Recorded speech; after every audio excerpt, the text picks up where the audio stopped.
Hi folks, Slick Slices here. This is my little Chris Reeve selection. I have a large Sebenza, like my Carter. I have a small Sebenza, which is just a plain Jane, but it has a certain attraction to me because it was made on my birthday by arrangement.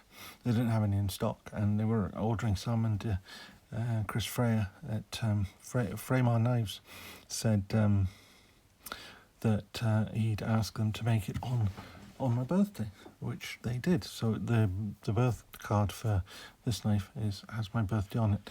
Obviously not the same year, half a century apart. This one is the one I'm going to show you today. We'll bring it out in a minute. So we have a Sebenza, a small Sebenza, an Impinda, and an Imposter. This isn't really a Chris Reeve knife at all. It just really shows the size. It's really there for just a size comparison. This is supposedly the Chris Reeve's Menandy, but this was it was £8, and they sent me two from AliExpress. So it's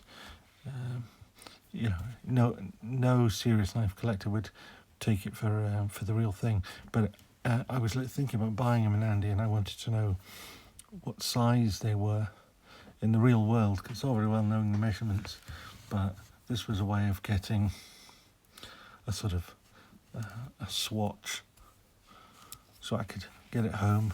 And obviously I can't tell what the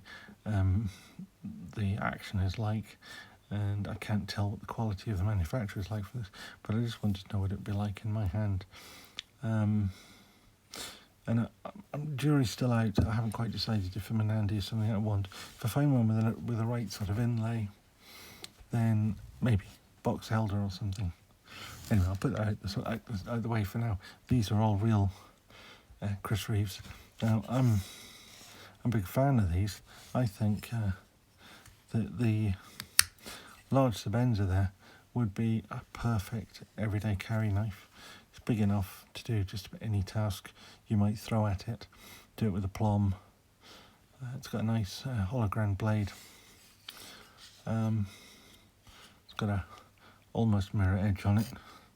It's probably the best I could do with the original Work Sharp Precision Adjust sharpener.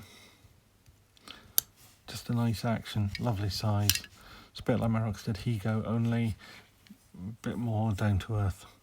And then the small Sebenza, which, if some judge hadn't made some stupid decision one afternoon in a court that he thought lock knives weren't folding knives. Imagine a folding bicycle that didn't have a lock. And so every time you got on it, it just folded underneath you. Could you just imagine that being a folding? A gun with a folding stock. It didn't have any latch to hold it in place. It just folded every time you put any pressure on it.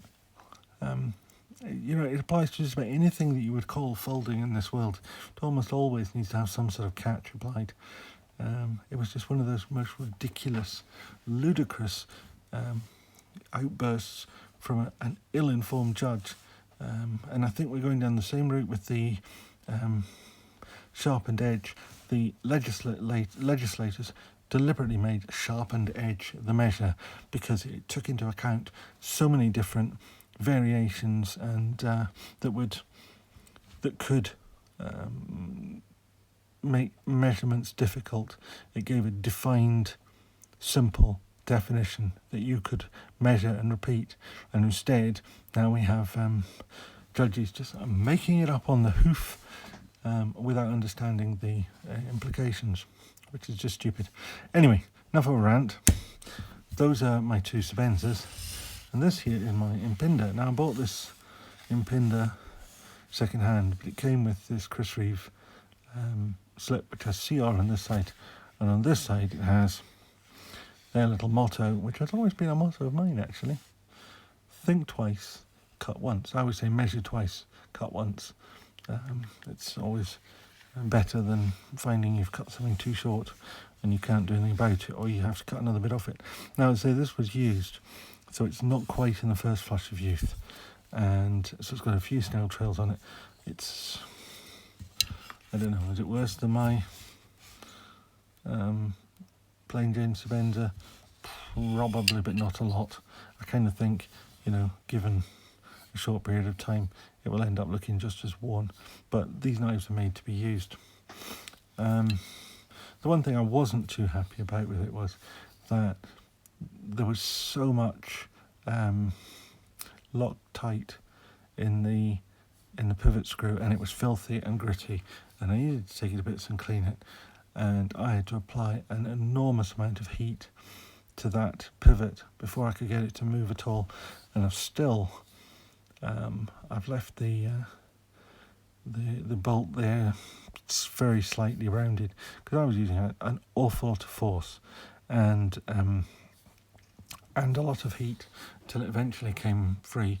I took it to bits, cleaned it, and put it back together again. Now it has unlike the Sebenzas, which have a really good clip. I mean, it might not look much, but it works. It's a bit of bent metal, in this case titanium. The Rocksteads have just a bit of bent metal as well, and they cost even more, but it's what works. And this, they decided to give it a fancy machined clip, and frankly it's a bit rubbish, so I wanted to get this review done so that I can take it off. It does come with a wee blanking plate or filler plate, so you can take that off and put the filler plate in it, carry it around either in the slip or in one of the various pocket slips that I carry around from day to day. Now, unlike all of the other Chris Reeve knives, this one was not designed by anyone from the Reeves family, Chris or Tim or Chris's ex-wife, his name I can't remember, but anyway, this was designed by Bill Harsey. Now he designed, it's probably best known for the Spartan Harsey folder, which I've never quite got one of. I've always wanted one. It looks very much like this in shape, except that this is a slip joint.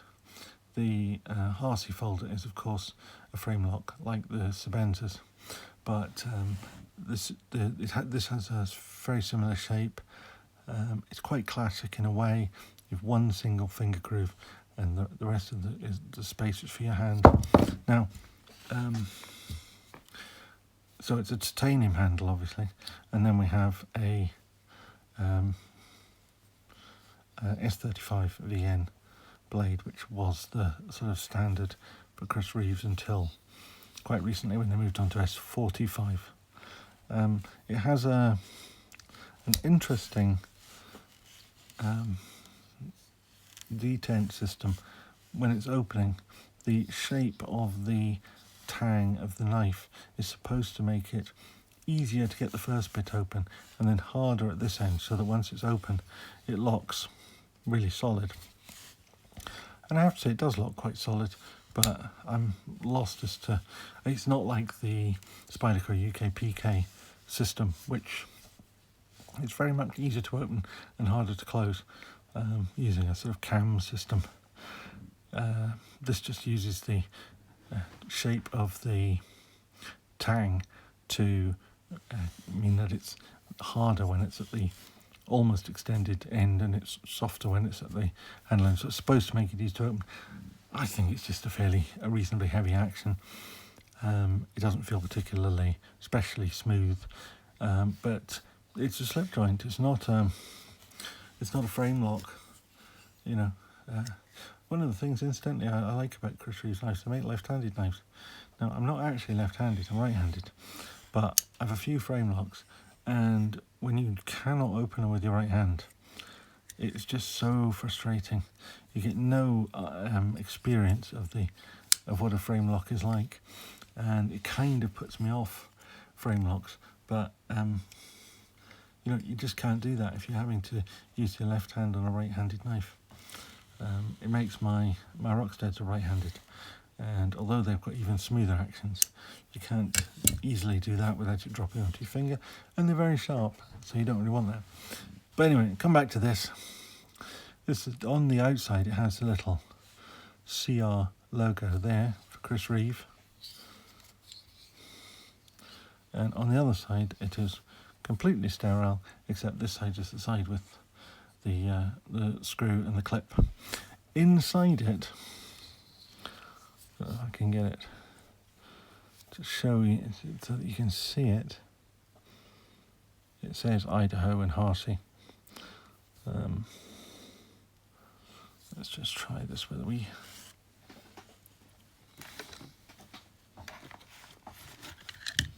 little torch.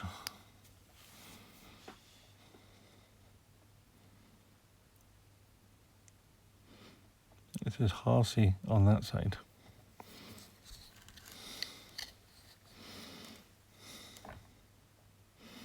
And there it says Idaho made. So, it's a made in America knife. Now, I'm not American, so that means very little to me. The days when America made the best knives in the world are, I suspect, if they're not past, they're waning. Although they may still make some of the best knives in the world, they also make some of the rubbish knives in the world. Maybe they're going the same way as Sheffield. Sheffield made, brilliant knives 100 years ago. They didn't update, they didn't get any better, they didn't change, and then they just started to get cheaper. And that brought about the demise of the British knife industry when many of the good manufacturers moved to America, and a lot of them developed, and a lot of them didn't bother. Case is a case in point. They keep themselves going with it using a sort of retro sales message rather than an innovative sales message. Occasionally they come out with something that looks modern, it just looks wrong. But anyway, Chris Reeve is one of those companies where they still have standards, high standards in the main. Although of course Chris Reeve and his wife were South African. So I don't know what that says really. As I say, there's a few snail trails on this, but I don't really bother too much about that because once I've carried it a bit, it will be even worse. I have carried it a little bit. I struggled with it originally because it was so gritty and I couldn't get it apart. And I think actually, in heating that pivot, I've actually slightly coloured it. It's got a slightly bronzy colour. Didn't do that intentionally. Maybe one day I'll take it a bit skin and polish that back out. Sort of flame anodization, which gives you some idea of how hot I had to heat it. The blade itself is very Sebenza-like. It's a drop point, little swedge at the top. It's hollow ground. Again, it has my sort of semi-polished edge on it because it was a bit worn when it arrived with me. But in terms of the blade shape,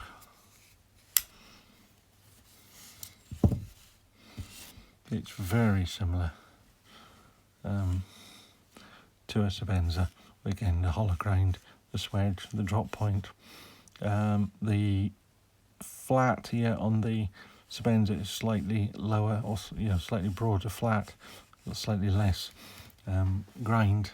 This one's slightly narrower, but not so as you'd notice. Not really, unless unless you're being picky. Obviously, this one has a nail nick, and this one has a one-sided stud. This one has two double studs. I think there was an extra charge for that. It was something stupidly expensive.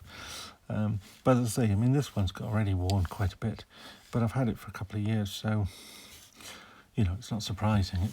I've carried it, I've used it. Now I don't know if this is an original Chris Reeve lanyard. I think it's probably more attractive than these ones. I'm reluctant to take these off because either you untie them and then you'll never get them tied again, or you cut them and then you can't put them back on.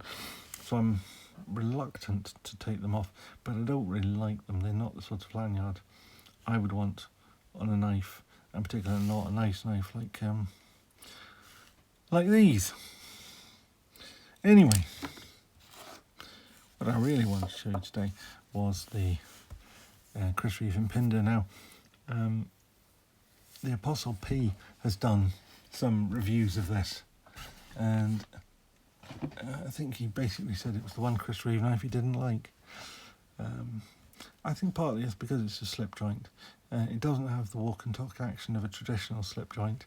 There's an attempt to make it a bit more modern in its action, which perhaps kills some of the the walk and talk experience? I don't know. I mean, does that sound like a GEC slip joint? I think not. But does that really matter? As long as it works nicely. And it has this quasi half stop, which is just a function of that, the way that they've cut the tang of the knife.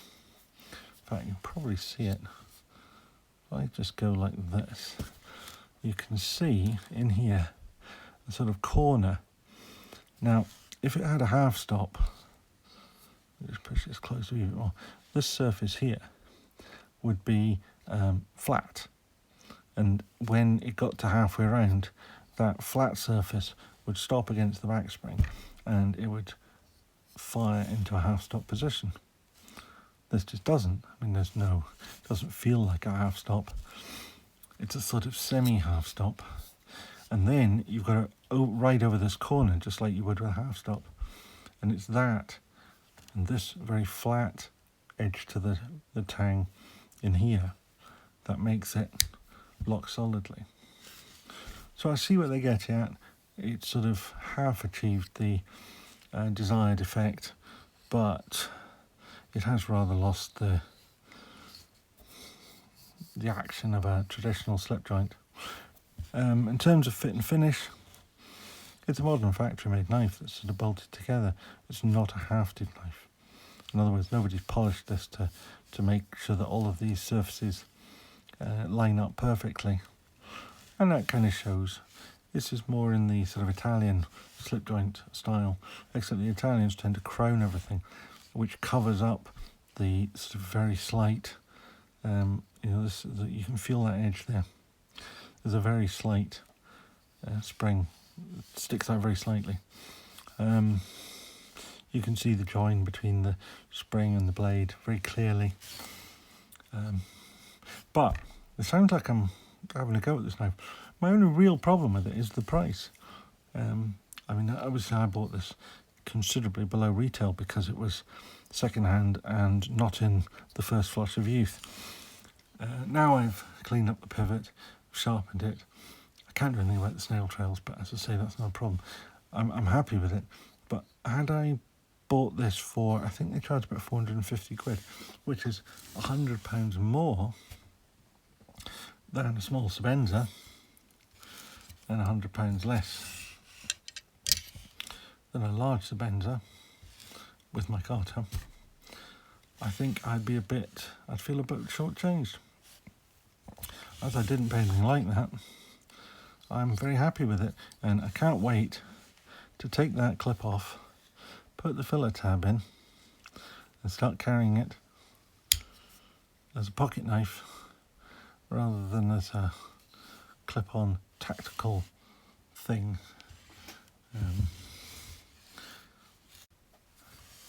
Hi folks, now I'm glad I paused that because the pure slapstick comedy of 20 minutes of watching me trying to get that screw back into the blanking plate there might have made some people laugh, but if people won't watch a 30-minute video of something interesting, I'm pretty sure nobody wanted to watch a 20-minute video of me trying to put that in there. Now, of course, the colour of the infill strip is totally different to the colour of the rest of the knife, and the clip's left a mark there, but I suspect that over time it'll all start to blend in together.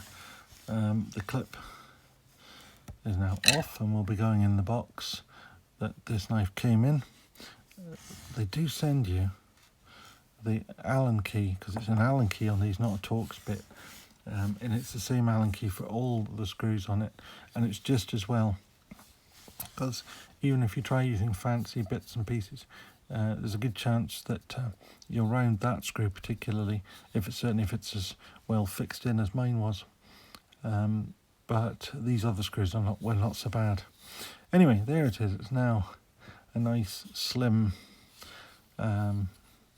slip joint pocket knife, which there is one small problem, which I should have mentioned earlier, and I forgot about, and that is this. Here we are with this beautiful slip joint knife that should be 100% UK legal, except that the blade is too long. I'll put it this way. If we measure the cutting edge, it's almost slap on 3 inches, but I would say it's perhaps a little over. But if you measure from the whole blade length, it's 3.1 inches. Now, whose idea was that? I mean, really. Now, I know at least one UK reviewer, UK legal carry, effectively shortened his knife by the 0.1 of an inch to get it under the 3-inch length. But why? Why do people make knives at 3.1? The Medford Gentleman Jack, 3.1 inches. 0.1 of an inch. I mean, how much does that tiny little bit give you an advantage in doing anything at all? But suddenly it becomes illegal in many different jurisdictions. It's not just Britain. I mean, Britain's one of those places where we have ridiculously stupid laws. And annoyingly, small Sebenza is exactly the same. So even if we ever get round to getting rid of that locking knife rule, cutting edge is just under 3 inches of that, we get away with that okay, I think. At least you'd have an arguable case. But the old black belt barrister who keeps banging on about these things, he won't have it. He says it's the whole blade length. He doesn't understand the principle either, and obviously whichever judge it was that decided that was a good idea didn't understand why the legislation was made as it was and why they were so precise in their wording. But there we are. Anyway, as I say, the little clip will be going back in the box and the knife will be carried like that. So thank you all for watching. If you like the stuff, please give it a thumbs up, and if you want to see more of this, then please subscribe and remember to ring the bell if you want notifications. As I say, I think that looks much better, much nicer. Anyway, thank you all. Bye.